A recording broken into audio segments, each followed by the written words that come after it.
Alert: the Supreme Court giving a major boost to President Trump's border agenda, clearing the way for deportation flights to resume using the Alien and Enemies Act. These are enemies of our state, of our country, and they should be deported.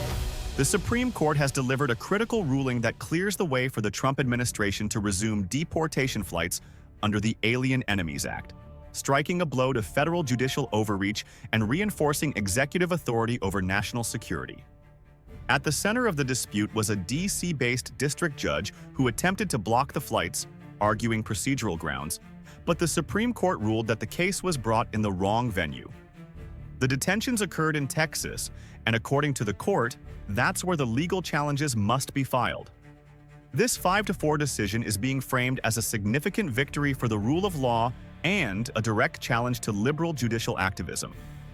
For months, district courts in liberal jurisdictions have been accused of derailing Trump-era immigration enforcement policies, often issuing nationwide injunctions. That judicial strategy took a hit with this ruling.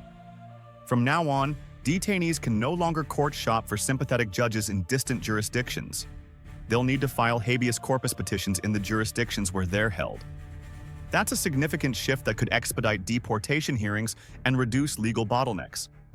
The Alien Enemies Act dates back to 1798.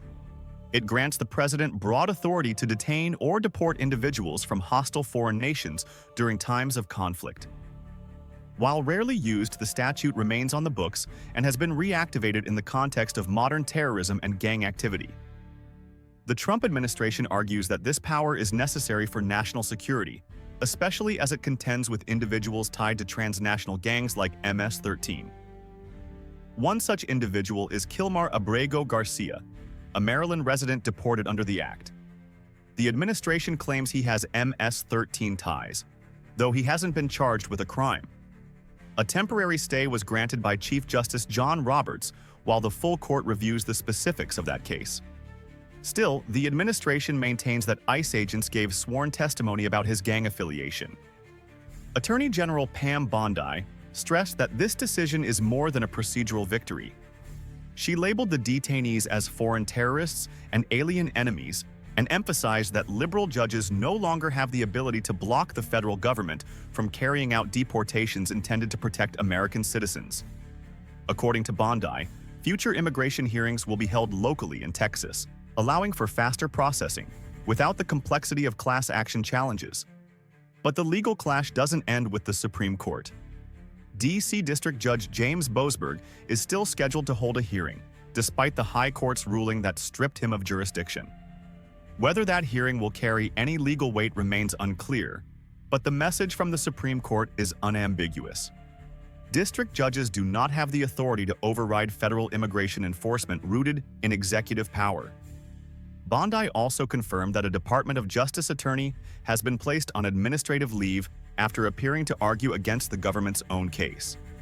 Legal ethics dictate that DOJ lawyers represent the interests of the United States, not oppose them.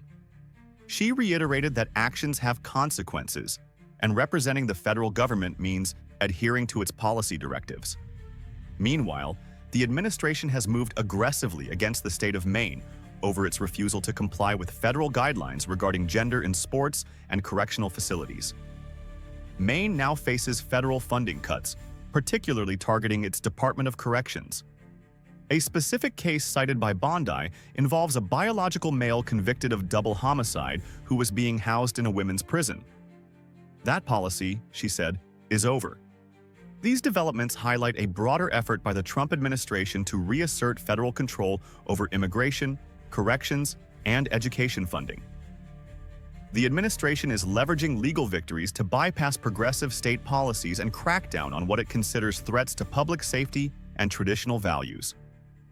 With the legal landscape shifting and executive authority reaffirmed, the balance of power between federal policy and local resistance is once again under the microscope. The court's ruling resets the playing field and sends a clear signal about who gets to make the final call when it comes to national security and immigration enforcement.